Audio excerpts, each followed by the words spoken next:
Good morning সবাইকে। আজ আমাদের উত্তরাখণ্ড ফ্যামিলি ট্রিপের ডে 4, মানে আমরা অলরেডি 3টে দিন আমরা উত্তরাখণ্ডে কাটিয়ে ফেলেছি। আজকে আমাদের চতুর্থ দিন, আর চতুর্থ দিন সকালবেলায় আমরা বেরিয়ে পড়েছি হরিদ্বারের উদ্দেশ্যে। এই হচ্ছে রাস্তা।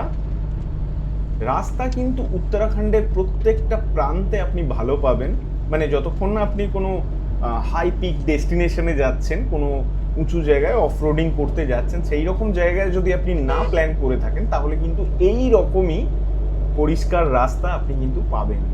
এবং এই রাস্তাগুলো কিন্তু খুব একটা ভিড়ভাট্টা থাকে না।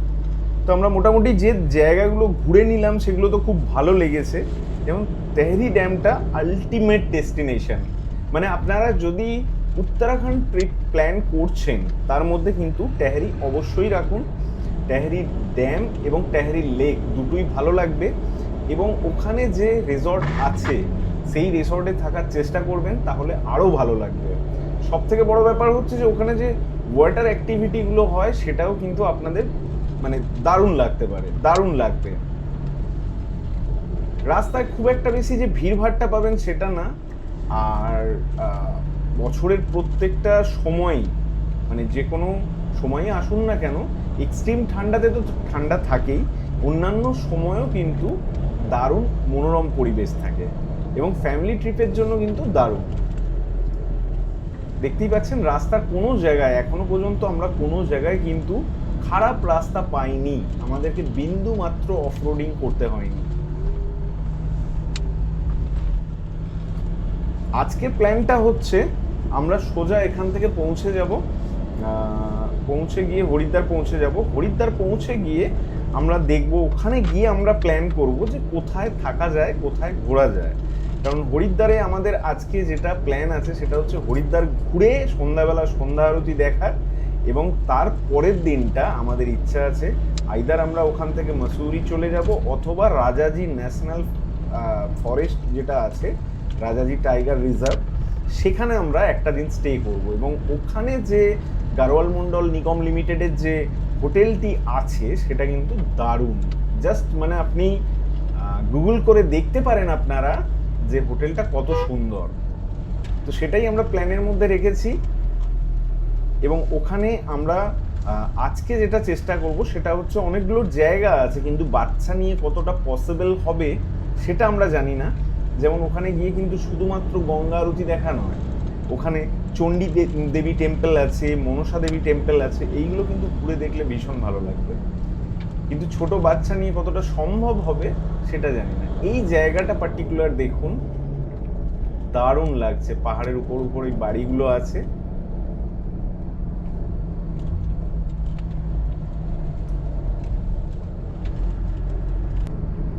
এবং কালকে আমাদের প্ল্যান যেটা থাকবে সেটা হচ্ছে ওখান থেকে রাজাজি ন্যাশনাল পার্ক, যেটা রাজাজি টাইগার রিজার্ভ ফরেস্ট যেটা আছে, সেখানে আমরা যাব, এবং সেখানে হচ্ছে কি থাকবো। মর্নিং হচ্ছে আপনার যেটা সাফারি করায়, সেই সাফারিটা আমরা ওখানে করব, এবং তার সঙ্গে সঙ্গে ওই জঙ্গলের মধ্যেই যে রিসর্টটার কথা আপনাদেরকে বলছি, জিএনভিএন গাড়োয়াল মন্ডল নিগম লিমিটেডের যে রিসর্টটি আছে, সেই রিসর্টটি আমরা বুক করেছি। তো ওখানে আমরা স্টে করব, এবং পুরোপুরি প্রকৃতি এবং জঙ্গলের কোলে একটা দিন আমরা ওখানে আনন্দ করব। তো দেখতে থাকুন ভিডিওটা। আর যদি এখনো পর্যন্ত চ্যানেলটি সাবস্ক্রাইব না করে থাকেন অবশ্যই সাবস্ক্রাইব করুন। আমার ভিডিও ভালো লেগে থাকলে ভিডিওগুলোকে লাইক করতে ভুলবেন না। উত্তরাখণ্ড আর আমাদের উত্তরবঙ্গ এর মিলটা ততক্ষণই আছে যতক্ষণ আপনারা এই রকম পাহাড়ের মধ্যে সবুজ দেখতে পাবেন। আমরা যখনই উত্তরবঙ্গে যাই একটা জিনিস খুব কমন থাকে, সেটা হচ্ছে এইরকম পাহাড়গুলো সবুজ মানে জঙ্গল। কিন্তু একটা জিনিস দেখবেন, যখন কোনো হাইয়েস্ট পিক আমরা কোনো জায়গায় যাই, সেই জায়গাগুলো দেখবেন অনেক উচ্চতায়, সেখানে কিন্তু এই জিনিস থাকে না, সেখানে কিন্তু রুক্ষ পাহাড় থাকে।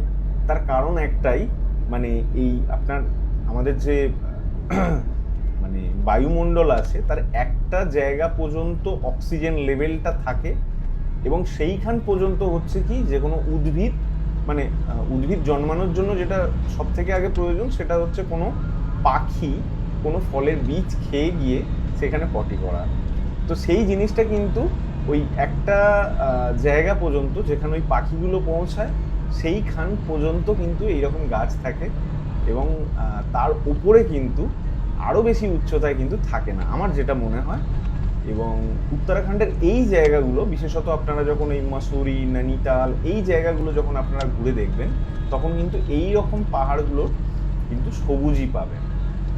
কিন্তু উত্তরাখণ্ডের আরও একটি রূপ আছে, যদি আপনারা অনেক জায়গা আছে উত্তরাখণ্ডে সেই জায়গাগুলো যদি যান সেখানে কিন্তু আপনাদের মানে ওই লে লাদাখ টাইপের ফিল আসবে, মানে এতটাই রুক্ষ মনে হবে যে আপনার এখানে কিছুই হয়তো নেই। একটা জিনিস আমরা খুব ভালো পেয়েছি, খুব ভালো ওয়েদার পেয়েছি, কোনো জায়গায় কিন্তু আমাদের কোনো অসুবিধা হয়নি, পরিষ্কার ওয়েদার এবং খুব সুন্দর ভিজিবিলিটি। আর আরও একটা জিনিস যেটা ভালো হয়েছে সেটা হচ্ছে যে আমাদের সঙ্গে বাচ্চা কাচ্চা আছে। তো আমরা গাড়ি যেটা নিয়েছি আপনারা জানেন টয়োটা ইনোভা, যদিও এটা খুব পুরনো গাড়ি, ইনোভার পুরনো মডেল, বাট এত ভালো সার্ভিস দিচ্ছে কোনো জায়গায় আমাদের এখনো পর্যন্ত কোনো অসুবিধা হয়নি এবং কমফোর্টেবল, ঠিকঠাক কমফোর্টেবল। ফাইনালি এসে পৌঁছালাম হরিদ্বার এবং হরিদ্বারের এই জায়গাটা হচ্ছে পার্কিং এর জায়গা। বেশ নোংরা, খুব একটা পরিষ্কার পরিচ্ছন্ন নয় পার্কিং এর জায়গাটা। জানি না কোথায় পার্কিং করা হবে এবং কতটা হাঁটতে হবে। হাঁটতে একটা কারণেই বিরক্ত লাগছে, সেটা হচ্ছে যে আমার পুচকুটাকে কোলে নিয়ে হাঁটতে হবে যতক্ষণই হাঁটি না কেন। এই আমরা পৌঁছে গেলাম আর এই হচ্ছে হরিদ্বারের ভিউ।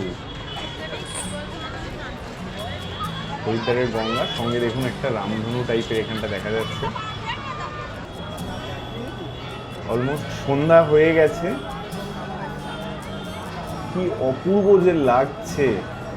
ঠিক উল্টো দিকে মানে গঙ্গার ওপারটায় লাইটগুলো জ্বলে উঠেছে, তার সঙ্গে এই ব্রিজগুলো আর সঙ্গে এই স্রোত, অসাধারণ লাগছে। লাইটগুলো যখন এই জলের মধ্যে পড়েছে আরও ভালো লাগছে। একটা জিনিস বলে রাখি, আপনারা হোটেল কিন্তু দুদিকেই পাবেন, আপনারা এদিকেও থাকতে পারেন ওদিকেও থাকতে পারেন, তবে চেষ্টা করবেন ওদিকে থাকার, এবং ওদিকে যাওয়ার জন্য কিন্তু আলাদা রাস্তা আছে। তো প্রচুর হোটেল আছে, হোটেল এবং খাওয়া দাওয়া নিয়ে আপনাদের কোনো চিন্তা করতে হবে না। এবং এখানে সন্ধ্যা পর্যন্ত দেখছেন মানুষ যারা ভক্তি নিয়ে আসে তারা কিন্তু সন্ধ্যা পর্যন্ত, শীত হোক গ্রীষ্ম হোক বর্ষা হোক, তারা কিন্তু এখানে স্নান করে। এবং এই গার্ডটা দেওয়া কিন্তু খুব ইম্পর্টেন্ট ছিল, কারণ এটা কিন্তু আমাদের কলকাতার মতো অবস্থা নয় যে স্রোত নেই, এখানে কিন্তু ভালো স্রোত আছে। দেখতেই পাচ্ছেন এই স্রোতে কিন্তু অনেক বড় বড় মানে যারা ভালো মানে সাঁতার কাটতেও জানেন তারাও হয়তো এখানে করতে পারবেন। তো সেই জন্যই চেইন এবং এই জিনিসটা করে রাখা আছে যাতে মানুষ কোনোভাবে বিপদগ্রস্ত না হয়। তারপরে অনেক সময় মানুষ পাকামো মেরে ওপারে যায় এবং অঘটন ঘটায়।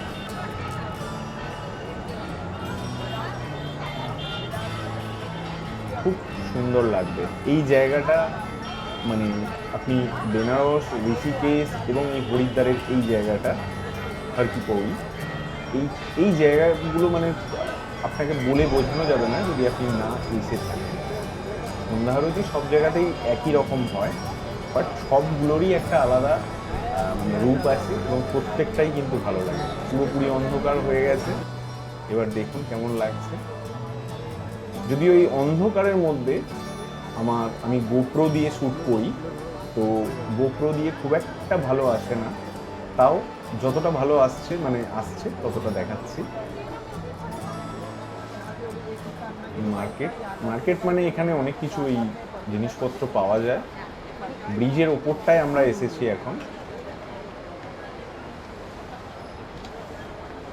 আরেকটা জিনিস আপনাদেরকে সতর্ক করব, যেটা হচ্ছে এখানে ভিড়ভাড়টা বিশেষত ফেস্টিভ টাইমে, এখন ফেস্টিভ টাইম নয় তাতেই এত ভিড়ভাড়টা ফেস্টিভ টাইমে কিন্তু মারাত্মক ভিড়ভাড়টা থাকে এবং পিক পকেটের প্রচুর চান্স থাকে, মানে প্রতিটা মুহূর্তে কেউ না কেউ কোনো না কোনো ভিখারি এসে হাত পেতে আছে, সেটা ঠিক আছে।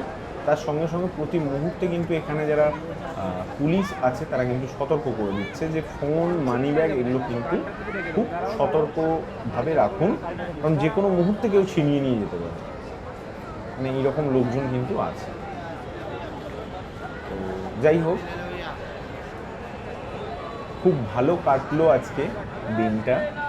জানি না কতটা দেখাতে পারলাম, কতটা ক্যামেরায় এলো, কিন্তু অবশ্যই যারা এখনও হরিদ্বার, ঋষিকেশ এই জায়গাগুলো এখনও আসেননি তারা অবশ্যই প্ল্যান করুন এবং ফ্যামিলি নিয়ে আসুন, একা আসুন, বন্ধুবান্ধব নিয়ে আসুন। শুধু যে স্পিরিচুয়ালিটি সেটা না, অনেক কিছু দেখতে পাবেন, অনেক ভালো লাগার বিষয়বস্তু আছে, ঠিক আছে? তো এবং অ্যাকোমোডেশন, ফুডিং এগুলো নিয়েও কোনো চিন্তা নেই যদি আপনি ফেস্টিভ সময় না আসেন। বাকি সব সময় আপনি হোটেল পাবেন এবং খুবই বাজেট ফ্রেন্ডলি, এখানে যে হোটেলগুলো আছে খুবই বাজেট ফ্রেন্ডলি।